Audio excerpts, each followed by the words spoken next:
Hey, what's up everyone? This is Anthony from Anthony's Customs, and for this review we're going to be looking at the Marvel Legends Cable figure and his variant. One of my favorite X-Men figures that we've gotten from Marvel Legends. He comes with a pretty goofy accessory, and he's not perfect, but I still really like it. I don't know why, but there's just something about it that I like. He stands about 6 3/4 inches tall, maybe a little bit less than that. It's a pretty good size. Mostly an original sculpt, so that's always a bonus.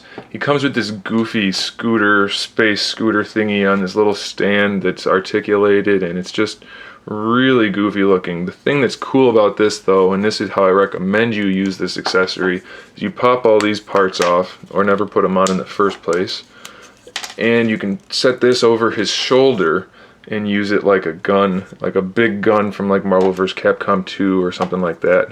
Just wedge that down on there, and he's got a big gun, which Cable likes to use big guns anyway, so you can make that accessory a little bit better. Of course, you can move his arm around and have him look like he's holding it, but I definitely recommend that because otherwise it's a big goofy scooter thingy. Alright, so this is the brown variant, which most people prefer.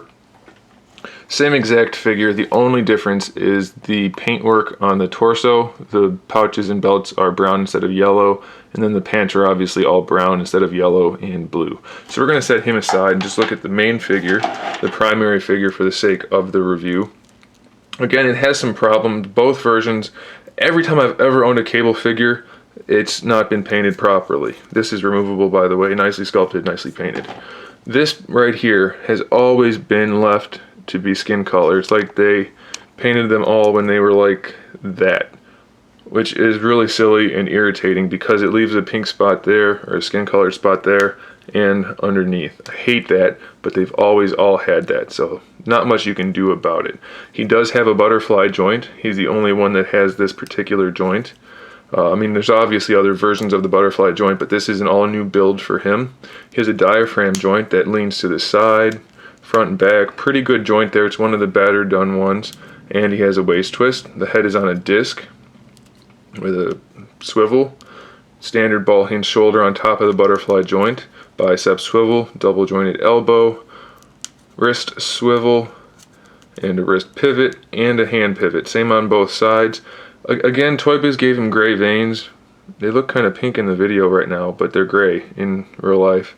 I don't know why they did that on most of their figures. It looks kind of odd, but you get used to it, so it's not horrible. He has Y-jointed hips, ball disc hips, ball hinge, whatever you call them.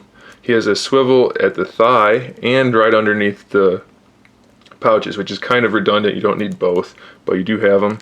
Double jointed knees, which get stuck a lot, but they do exist. They are there. He has a swivel right underneath that black stripe in the boot. He has an ankle pivot, an ankle rocker, which doesn't do very much, but it's there, and a toe joint. So this guy is, he might be 100% original sculpt work. I'm not sure, but I think he is. And that's always a bonus for me. I love it when a figure is not reused 100 times. Paintwork on this guy is definitely passable. It may not be perfect, but it is definitely good enough. Throw his little shoulder pad thingy on there and you have a great display piece. Can't really go wrong with Cable. The brown version looks really cool, but the plain old version, which is a lot cheaper, is definitely good enough. So I do recommend either version, and get them if you can. Thanks for watching, guys. Stay tuned for more figure reviews, custom figures, and other good stuff. And in the meantime, keep collecting.